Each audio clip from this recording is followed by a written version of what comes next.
Retirement for Life. Your passport to a comfortable and confident retirement.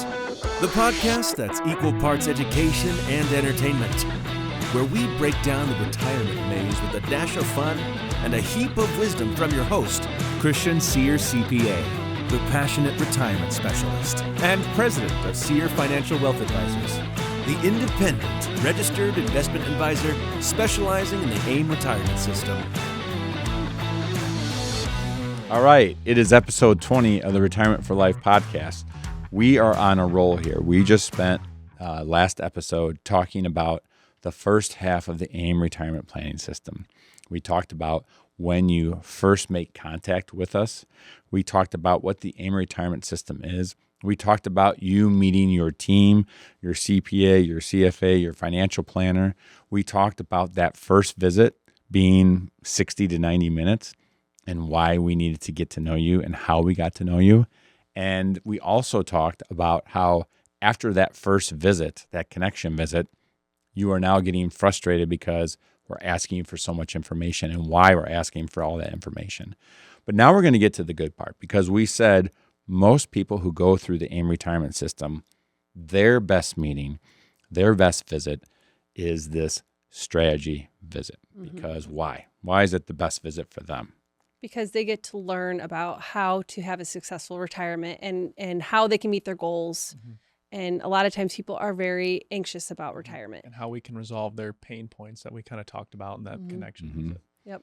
Okay, let's go back to yesterday. We had one of these strategy visits. Tell me about the mood, the expectations that these people who are just retired, one is just retired, one will retire soon. what was their expectations of the meeting? What did they come in? Did they come in nervous? Did they come in excited? Were they ready to go? Were they reserved? What was the overall feeling of that meeting, would you say, as they walked in the door? Very positive. They were very excited, but I think also very anxious to see their plan and how... Can we do it? Internally, yeah, they had that anxiety. Like, and as soon as we started getting into it, she literally was like, I'm so excited. Like, I'm just, she was like bursting. Yeah. Now, this episode and the last episode is about what the client will experience and what they will see walking through the process.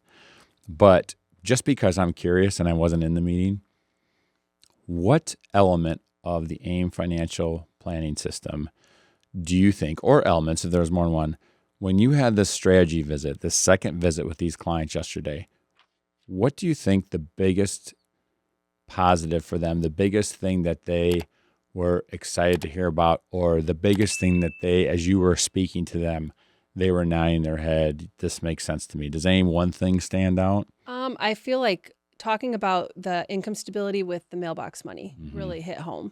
Yeah, the mailbox money. Now, did you notice, Austin, you were in that meeting, did you notice in this particular relationship who was more concerned, or were they both equally concerned about getting the news? Could they retire? Do you have a sense for that? I think the wife was a little more concerned about their financial situation. Yeah, because he referred to her as the planner of the two of them. Yeah. So he's the guy in the relationship that's just going to go out, have a good time. He's retired. Whatever happens, happens. I think he was convinced they were okay, but I think she needed to have that confirmation. Okay. So that's why they like this strategy meeting. Before they even come here, Austin, what types of things? We talked about the communication with the planner. What else are they getting before they come into this strategy visit? Yeah, they're also going to get a nice strategy visit video, kind of laying it out, what's going to happen during the visit, similar to the one they received earlier about the connection visit, kind of setting the stage. Yeah. Also, just a couple of reminders. You're going to remind them to show up. Yep. Right. Okay. We're not going to go through this. This is how we have developed the plan for you using the AIM retirement system. Yep. You left us 2 weeks ago. We had our connection visit. You're now coming back for the strategy visit. Behind the scenes, the entire team is meeting. We meet several times about you. Your case is a AIM retirement system participant. There's so much work that goes on, and I'm proud of the work that goes on. We talked about my legacy. We're not going to talk about it again, or what I hope to be my legacy. But basically, it falls into two steps for us. We need to improve your baseline. You came to us with a bunch of information, a bunch of variables. we have been working really hard in the last 2 or 3 weeks.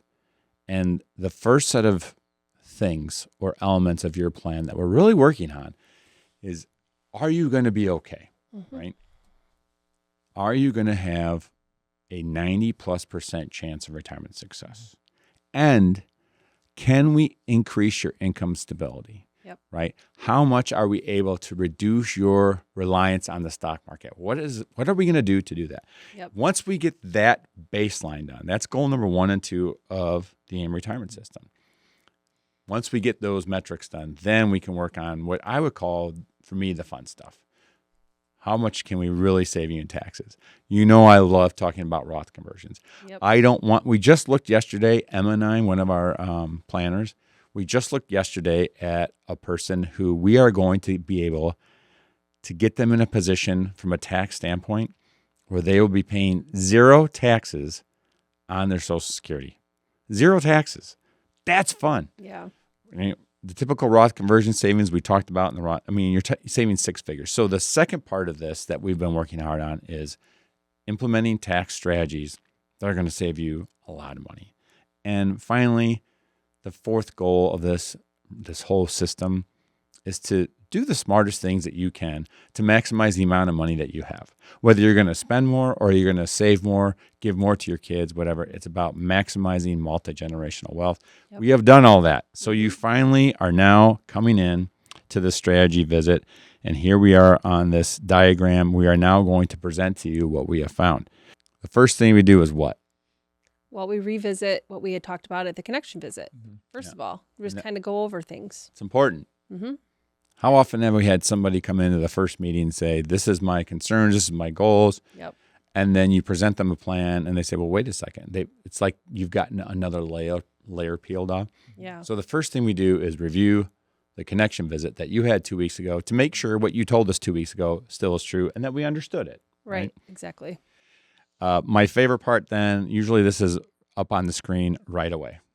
On the right-hand side of the screen is all the information you gave us. If you do nothing, this will be your chances of retirement success.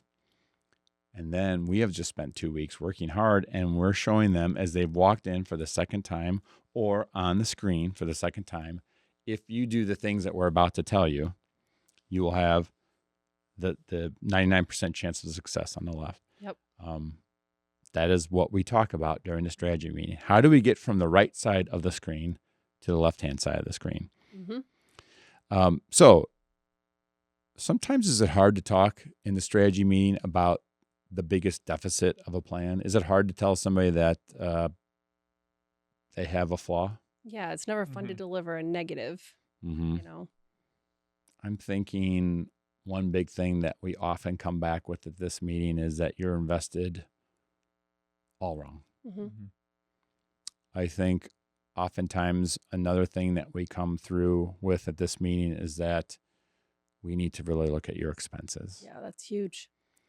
I think sometimes at this meeting we have to say, you told us you have a goal of buying a $400,000 house in Arizona, and we need to talk about that.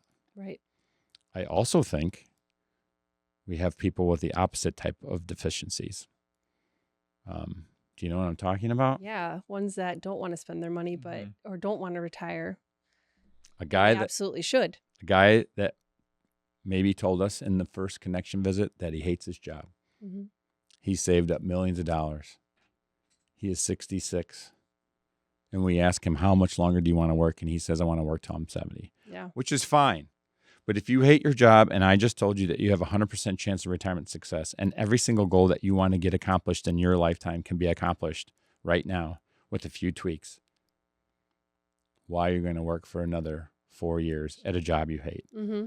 So the biggest deficiencies that we're introducing at this meeting could be bad things or good things. But we are going to highlight the 3 biggest things, strategies that you can implement, that you should implement, and that you probably will implement if you continue on the path forward with us. And that's how you're going to get from the right-hand side of the screen to the left-hand side of the screen. We're talking about everything here. We talk about investments. We're trying to move a portion of money into something safe. Yep. We're trying to put your portfolio into different buckets. We're trying to talk you into the right social security strategy. By the way, when you were speaking to that client yesterday in their strategy meeting, how did the discussion about social security go? According to a recent study, the average American feels like they need nearly $1.5 million to retire comfortably. That's a 53% increase compared to the same study just 4 years ago. But is that the right number for you? And are you doing everything you can to maximize your financial situation? The AIM Retirement Assessment can help you figure that out. This free assessment is a simple 3-step process. Answer a few questions about yourself. Spend 15 minutes discussing your situation with one of our retirement specialists, and then we get to work. You'll receive a customized report detailing your exposure to the 7 biggest risks in retirement and the 3 most impactful action items you can take to supercharge your retirement.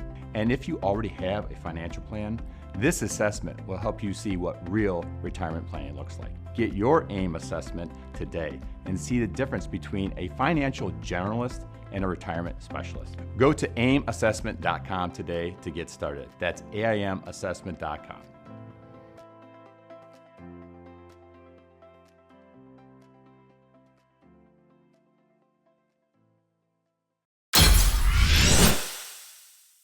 I mean, a lot of times people are thinking they want to take their Social Security early, and most of the time that's not the correct strategy.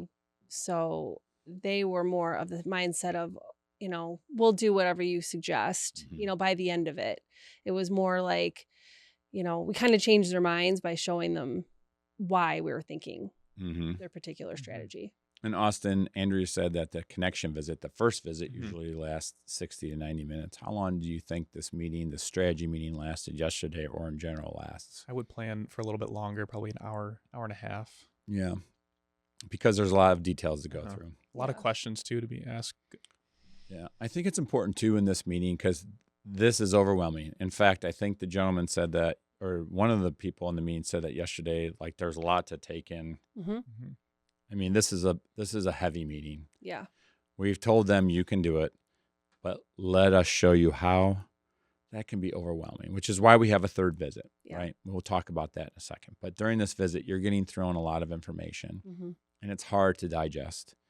And so now you're getting into this, I'm starting to trust you phase. I'm surrounded by a CPA. I'm surrounded by a financial planner. I'm surrounded by a CFA who knows their way around investing. So I've gotten to know you guys. I'm starting to trust you, but I'm a little bit confused right now. And so you're right. There's a lot of questions being answered, but this is the part where you're starting to put a little bit of faith into this team. And at the end, ultimately, this is where you're going to, at the end of this second meeting, this second visit, the strategy visit, we're going to ask a question. We're going to say something like, what? Well, is this something you want to move forward with? Do you want to move forward with this? At this point, we've probably put in 15 to 20 hours invested in your financial planning. I'm convinced this is the best financial system for retirement that I have seen. I'm biased. It's like me saying I think my son's great, right? I think our planning system, we've trademarked it. We think so highly of it.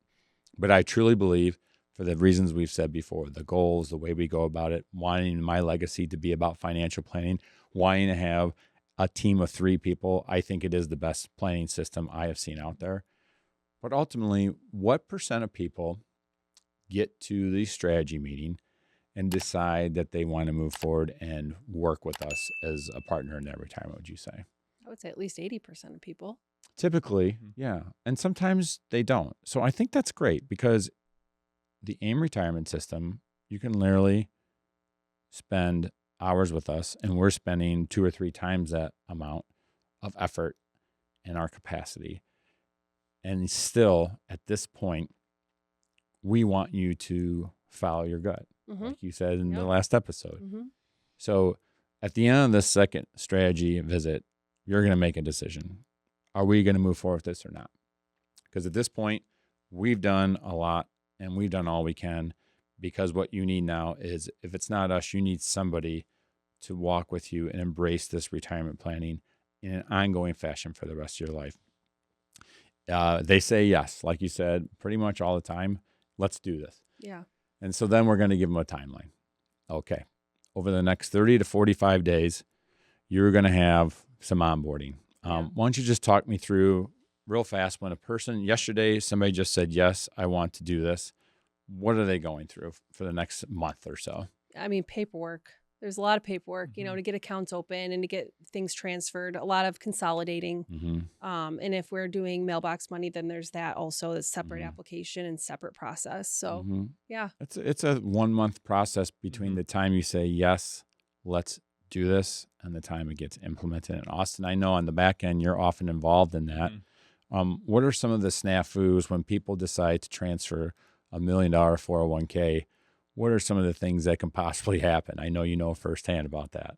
Yeah, there's a lot going on the back end, like you said, but we have a lot of conversation with the clients as well, having them move that into their accounts here with us now. Things such as like rollover calls, we're working with them, transfers as well. That happens a little more on the back end.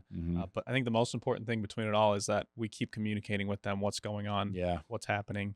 And I like that. I like the fact that we communicate with them, because just think about it. You're 65 years old. You've just retired. You've entrusted a team of professionals to manage your however much your nest egg is.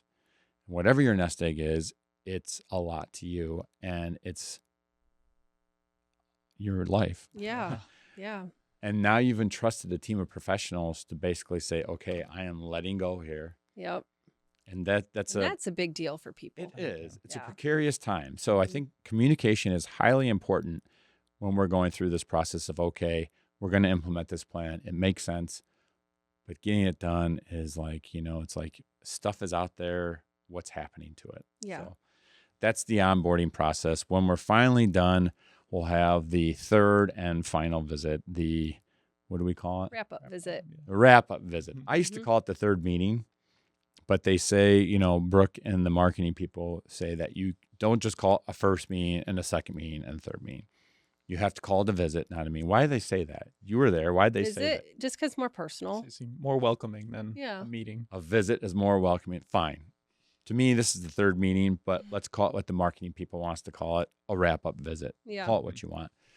By now, I could call it the when the dust settles meeting. Yeah. But what are we doing at the third and final visit? Well, I primarily like to remind people what happened, what went where. That's a big deal. People are unsure when we're consolidating several accounts where everything went. Yeah. How about you, Austin? Like with the wrap-up meeting, what does it mean to you? Yeah, I like what Andrew said. You used one good analogy I remember from a visit. It was like moving all your furniture into a new house, and then we start to reorganize it into the right rooms. It's like, where did my silverware go? Yeah. It's like, don't worry, it went here. Yeah. Right? Yeah. Yep. Yeah. It's a good, thank you, Austin. Yeah. Thanks for the compliment. Wow. I am the king of analogies. Yes, that is true. But that's a great, I forgot that was such a great analogy. It was so great, I forgot it. But that's it. Like you moved, where did all my go? Yeah. We're discussing how to log on, what to get onto our client portal. If you want to see stuff, where do you go? We're also triple checking your beneficiaries. When you die, what do you want to happen? Speaking of beneficiaries, who else is involved in this wrap-up meeting? We really hope that we've got power of attorney documents, or we're working on them, and we'd like to meet who your financial power of attorney is. And we want to meet the kids. Okay, let's just be honest. Unfortunately, most Americans die and their kids have no clue what's going on. At this point in your life, if you've done a good job saving, if you've taken the time to hire a team of wealth managers that are credentialed and you trust them, you certainly have the smarts to include at least one, if not more, trusted children in this process. It doesn't mean that they're going to get into every move you make. It doesn't mean that Jimmy, your son, is going to be watching over you and making the calls or calling the shots. It means that we want your trusted children to at least know what's going on here. This is critical. And when we invite the children to this, or at least one of the children to the wrap-up visit, I think we get a little bit of pushback sometimes. And that's okay. If you don't want your kids to know about your business, that's up to you. But 9 times out of 10, it makes sense to include them. Yeah. But this is the when the dust settles visit. This is the last visit because we are about to go into your retirement, right?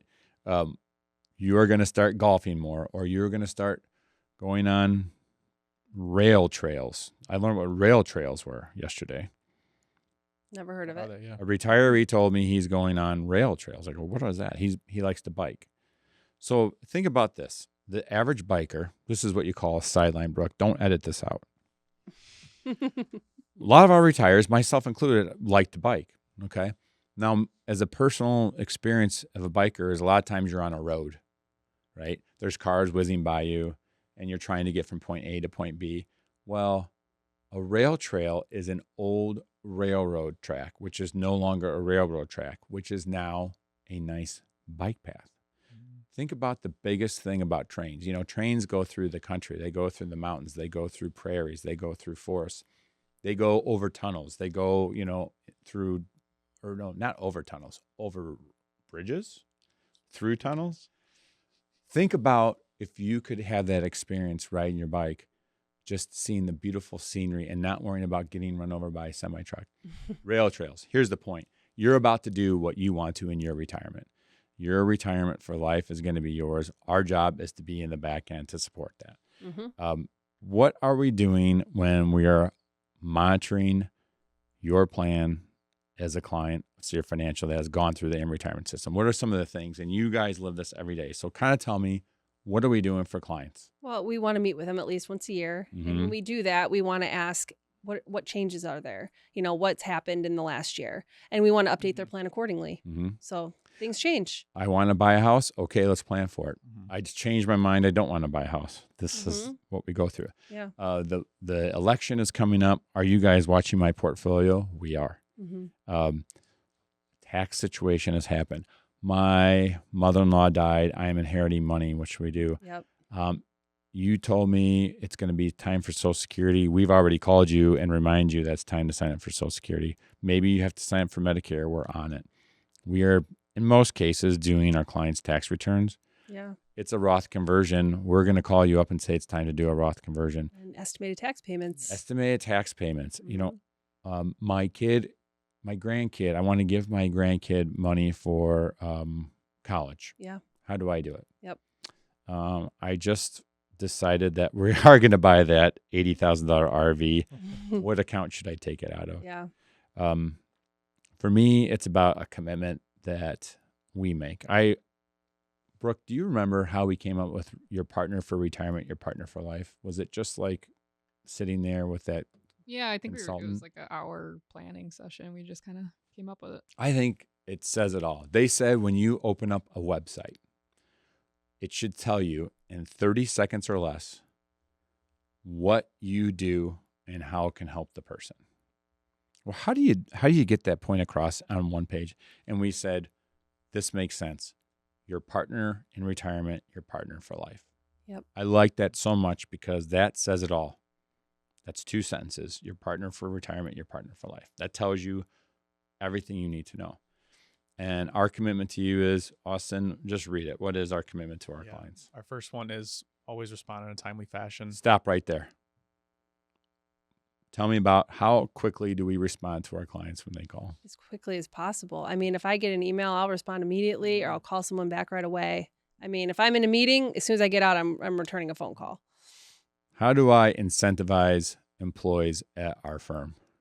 Well, client experience, client happiness. Client happiness, which is a weird thing to do, right? Most employers, businesses employ their employees and they give them bonuses based on growth, profits. No. Our bonuses are based on how happy our clients are. Sorry. Point number 2, commitment to our clients. Yes. Communication. Similar, yeah. Communication, communicating with them. which is similar to point 1. Yep, very similar. What is the AB system? I mean, you don't have to go into detail, but what I is just it? want to make sure that we're reaching out to people monthly, quarterly. We have all kinds of tasks to remember to tell people things that, we've told them. We'll remind you about Social Security. So there's a task to be like, hey. Even if there's, nothing specific scheduled, we just want to reach out and check in with them, make sure there's. I said that yesterday, actually. What? I said, at first when people become clients, when we call them, they're like, what's wrong? What's going on? And I'm like, I called just to call you. Just to say hi. Yeah. Yeah. So it doesn't Number mean one there's thing anything you going hear on. when somebody comes here is I never hear from my advisor. Austin, tell me what the AB report is that you run. Basically kind of what Andrea said, just a list that tells, when's the last time we contacted you, maybe these people we should reach out to this week, just so that we know we're in constant communication. We're running a report on a weekly basis to make sure you haven't fall through in the cracks, right? Bullet point number 3. Always do what's in your best interest. That fiduciary responsibility. Number one rule, my daughter just started here at the firm, and on day 1, I told her, Emma, you're going to be overwhelmed by a lot of stuff, and hopefully you're going to be here for a long time. And if you just remember this one thing, do what's best for the client at all times, everything else will take care of itself. Yep. And our 4th commitment to our clients, Austin. Be your retirement partner for life. So that is what the AIM retirement system is. It's 2 months. It's my pride and joy. We take pride in it. I know we do. It's fun. We get to meet new people every day. But I do believe that, honestly and sincerely, the AIM retirement system is the most robust planning system that I have seen for retirees. And I'm proud of it. So that's what it's like to go through the process. Brooke, how did we do on time? What time is it? 24 minutes, so not bad. Okay, we're our goal was 20. We went 24, but at least we didn't get to that 30-minute mark. So job well done, you guys. Thanks for listening. Go to the aimassessment.com and baby step into this AIM retirement system. Answer 8 questions. I answered the 8 questions on the survey the other day to get into this process. It took me 59 seconds, less than a minute. Go to aimassessment.com, start the process if you're interested to see what this could mean for you. So we'll see you on the next episode. Thanks for listening to Retirement for Life podcast. You guys, thanks for taking time out of your day. I know, Andrea, I know you have a lot to do. Austin, I know you have a lot to do. So thanks for saying yes. Take care. See you guys next time. Investment advisory services provided by Sear Financial, Inc., SEC registered investment advisor.